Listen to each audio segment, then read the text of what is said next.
Sir అసలు 'Kannappa' cinema ఎలా ఉండబోతుంది? ఏంటంటే ఏం చెప్తారు? ఎందుకంటే మీరు ఫస్ట్ కాపీ చూసేసుంటారు.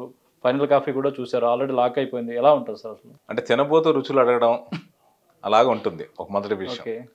27వ తారీఖు ఎలాగో అన్ని భాషల్లో ప్రపంచవ్యాప్తంగా రిలీజ్ కాబోతుంది. హ్మ్. ఇది ఏమంటారు, కొన్ని ఆనందాలు ఎవరికి వాళ్ళు అనుభవించాల్సిందే. ఓకే. మీకు ఆకలేసింది, ఏదో తిన్నారు. హ్మ్. ఆ రుచి మీరే ఆస్వాదించగలరు. నేను అది అలాగుంటుంది, ఇలాగుంటుంది చెబితే మీరు దాన్ని మీరు ఆస్వాదించలేకపోవచ్చు. మీ అభిరుచి మీద తగ్గట్టు మీరు తిన్న తర్వాత మీకు ఆ రుచి తెలుస్తుంది. బట్ ఖచ్చితంగా అందరికీ చాలా ఒక భక్తి పారవశ్యం, హ్మ్. ఒక ఒక ప్రశాంతమైన ఒక అనుభూతి ఓకే. కలిగిస్తుంది సినిమా. అంటే అందులో సందేహం యాక్షన్ లేదు. సీక్వెన్స్ ఎక్కువ ఉన్నట్టు అనిపిస్తుంది కదా సార్ ట్రైలర్ చూస్తుంటే. యాక్షన్ కోసం యాక్షన్ కాదు. ఇప్పుడు ఉదాహరణకి హైందవ ధర్మం చాలా పురాతనమైంది. అవును. దాని మీద కొన్ని వందల, వేల ఏళ్ల నుంచి దాడులు జరుగుతూనే ఉన్నాయి.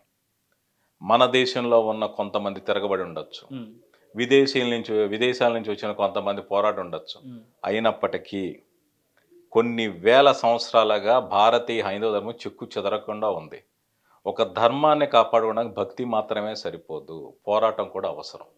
ఈరోజు కూడా ఇప్పటి పరిస్థితుల్లో కూడా మనకు చెందిన ఒక ఆలయాన్నో, ఒక పవిత్రతను కాపాడడానికి కూడా పోరాటాలు చేస్తున్నాం. అవును. అయితే పోరాటాలంటే కత్తులు, శూలాలు ఇచ్చుకునే కాదు. హ్మ్. కొన్నిసార్లు చట్టపరంగా, న్యాయపరంగా పోరాడతారు. కొన్నిసార్లు సామాజికంగా పోరాడతారు. నిరసనలు తెలుపుతారు. పోరాటం అయితే మాత్రం తప్పనిసరి. అలా ఆ కాలం నాటి పరిస్థితుల్లో ఒక ధర్మాన్ని నిలబెట్టడానికి కన్నప్ప చేసిన పోరాటం తాలూకు ఆ ఛాయలే మీకు కనపడతాయి తప్పితే యాక్షన్ ఫర్ యాక్షన్ సేక్ మాత్రం కాదు.